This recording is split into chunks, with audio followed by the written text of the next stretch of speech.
Hello and welcome to another episode of Balance That. My name is Juan and today I wanted to talk about loss and what can be gained from it. So I myself have just recently experienced pretty big loss in my personal life, and I had to reconcile that loss and also how I've caused it. I was the reason for the loss. And I had to also think about what I gained from that loss. What did I gain from this loss? Well, what I gained was knowledge, information. I gained why I lost it, why I gave it away, which was fear. Just fear of the unknown, fear of uncertainty, and fear of what was next. Fear of commitment, basically. And I had to think about it. I had to think about why would I give that away? Well, let's get a bit spiritual. I felt that I was guided to understand this by watching two movies yesterday. So I went to the movie theater. I saw Crime 101. It was a great movie, by the way, with Chris Hemsworth in it. He was starring. And the movie was about a young man who was approaching middle age, and his entire adult life has been a criminal, a robber. He's kind of more like a Robin Hood kind of character, doesn't hurt people. Seemed to be robbing for good reasons. He's a good intentioned thief. And he met a woman and he started to connect with her in a very deep way. And the connection that he had with her started to make him question the life that he was living. Also, there was a police officer that was in pursuit of him and finally caught up with him, who also understood that he was just, kind of a misdirected kid, so to speak. So the police officer actually helped him escape his circumstance after seeing the quality of his character. And the thief took it. And the thief had one big goal in mind his whole life. He's very isolated, very traumatized.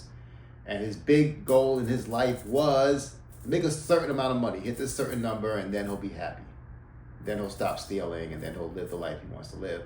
He came from poverty. He was an orphan, and they covered that part in the story. And the woman he was dating, who he started to fall in love with, and she in return was starting to fall in love with him, was getting fed up with him because he was holding on to a lot of secrets. He was holding back from their relationship a bit, and she got tired of it and left him. So, hey, you gotta start telling me the truth, or I'm leaving. And he was apprehensive to tell her the truth, and she left. The movie ended ambiguously. He sent her at the end, after he decided to take the cops' offer to basically, hey, listen, just go. Just leave and stop doing what you're doing, and we're just going to let this go. The cop had someone else that he could pin the crimes on, who justifiably should have been pinned. You got to see the movie to understand that part of the story. And he took the offer, and as he did, he disappeared. But he sent a letter to this girl showing a picture of him as an orphan, and written on the back of the picture, it said, if it's not too late, I want to share everything with you and share my life with you and be honest with you. So in my personal life, I had a similar situation, and I, just be very vulnerable here, wasn't able to share myself completely with this person, and then thus lost this person. And I don't think this person is coming back. So it is what it is. And, in the movie, they left it open ambiguously where the person may or may not come back. It looked like she would go back, but it's really, they didn't say she would or wouldn't. So I lost something very special to me because of my own fears. So what was gained from that? Well, what was gained from that was why I did it. And then also I learned something. This person once told me, we did this exercise where we had to choose 3 different animals that you would want to be. And one of the animals that she chose was a puppy, which I thought was so interesting. I said, why a puppy? Because she said that's how she wanted to be taken care of. They often say that if you want to learn how to take care of a woman, get a dog. And Somebody told me that when I was a teenager. And it makes sense to me now after hearing my ex say that to me, where she was saying, oh, I want to be treated like a puppy. Not like saying she wanted to be captured, but she wanted to be taken care of and be loved unconditionally. Because what else do you do with a puppy but those things? You take care of them and you love them unconditionally as they love you back unconditionally. This person always showed me unconditional love, and I wasn't able to return that love just out of fear, out of misunderstanding, and of course, because of my own personal goals in life, my own ambitions that frankly didn't quite matter as much as she did. But it took the loss for me to gain that knowledge. So even though we lose things, don't focus on the loss, focus on what you gained from it. Acknowledge and honor the pain. It's one thing that I had to do. I did acknowledge and honor the pain, acknowledge and honor the loss and what was lost. And then once that's done, once I digested what I lost and what I don't want, which is the pain, then I have to acknowledge what was gained and what I do want, which was the knowledge. And what did I gain? Well, I sure as hell know now what it is to love a woman. I know now what it is to love a woman. And the next person whom I do fall in love with is going to gain from that immensely. And I'll gain from it too. So while it would have been great to have been able to return back to this person and treat them like the puppy they wanted to be treated as, I understand now that that opportunity is gone and that opportunity is lost. However, now gaining that knowledge through that experience, I can move forward now with intention. I know how to treat the next person. And I also have a full understanding of what unconditional love is. And also I have an understanding, this is very personal for me, that I am lovable and I am loved and I can also love in return. And what that's about is I had once again to be vulnerable, I had a subconscious belief system I discovered over the last 5 years, which was, no one likes me. I truly believed subconsciously that I was an unlikable person. This comes from childhood trauma, abuse, and neglect.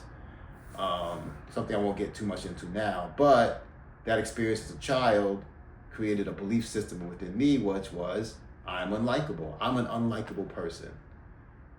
But there are likable things about me, which are my abilities. So my ability as an artist to create. Also being physically fit, like being a martial artist, being an athlete. People seem to be impressed with my athleticism when I was younger. And then also, I'm not a bad looking guy. I was always told from a young age, oh, you're cute, you're handsome, whatever. So I figured those were the only things that people liked about me because people always responded positively to those things. So I thought that's all I had to offer. But this person who's no longer with me showed me I had much more to offer by loving me unconditionally, by doing things for me, certain acts of services for me. It took me a long time, honestly, it took this breakup for me to realize the value in the things that she was showing me and how valuable I am as a person. So now I know it. So unfortunately, it's too late for that relationship. But all that I learned from that relationship will make the next relationship much more richer.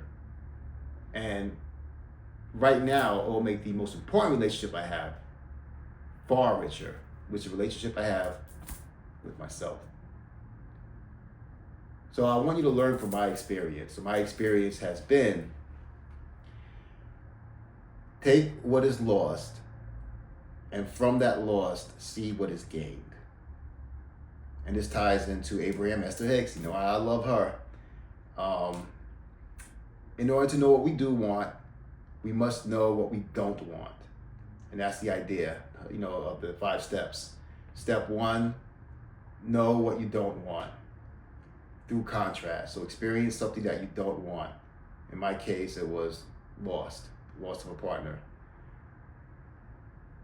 And then from there, now know what you do want. That's the asking. That part you don't do, your higher self does. So you see what you don't want, so now you know what you do want.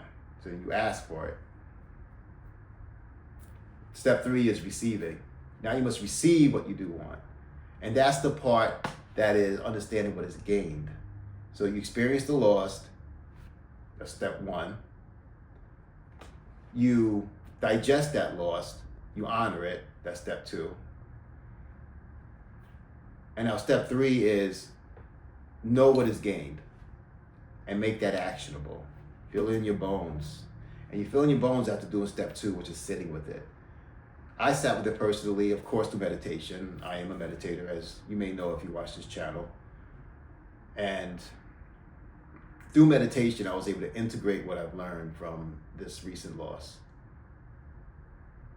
Now, I mentioned it was a 5-step program. So step 4 and step 5 is, according to Abraham Esther Hicks, is step 4 is you get really good at receiving. So you get really good at the idea of receiving. So you experience something you don't want, you know what you do want, and now you receive what you do want. And step 4, you get really good at that, because it is a practice skill, believe it or not. Because a lot of times what we'll do is we'll block what we don't want. We'll try to get back what we lost. No, I want that back. Oh, and we suffer over it, and we suffer over it. We want it back, and we regret it, and we stay in the pain. Practice learning what you gained, and then get good at it. That's step 4. And step 5 is when you do go into step 1, which is the contrast, which is the loss, which is the pain. You don't beat yourself up over it. And the reason why that's step 5, I believe, is because that's difficult to do. It's difficult to not feel that pain. It's difficult to feel that pain and not beat yourself up over it, not blame yourself, not feel the guilt, not feel the shame. And that also takes practice to kind of detach yourself from that moment, from that experience. And understand one thing. It's not your fault. It's not your fault. And it's really no one's fault. It's just something that happened. Because chances are you were, as I was, well-intentioned the whole time.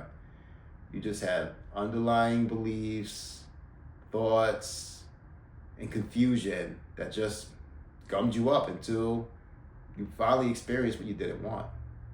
Through your negative beliefs, through your own personal resistance in life. So one way that I've gotten better about not beating myself up is through detachment, the law of detachment, which comes from the 7 spiritual laws of success from Deepak Chopra, which you can study that in his book called The 7 Spiritual Laws to Success, which I highly recommend. I'll put a link in the comments to his book. You can purchase it on Amazon. Highly recommend that book. That's the book that actually got me started on my spiritual journey back in 2017.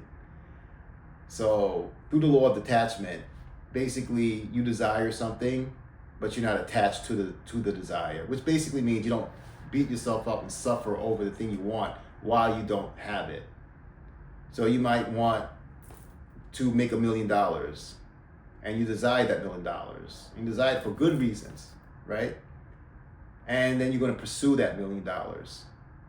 But if you're attached to the idea that I need this $1 million, you're probably going to beat yourself up not having it in the meantime. You're going to suffer over it. You're going to feel that the fact that you don't have the $1 million and seeing yourself not having the $1 million, you're going to get stressed, get angry, frustrated, resentful even, and you might even find yourself doing things that you may not normally do in order to get that $1 million, and stressing yourself out, trying to figure it out and work this job or work that job and cut this throat in order to get that $1 million.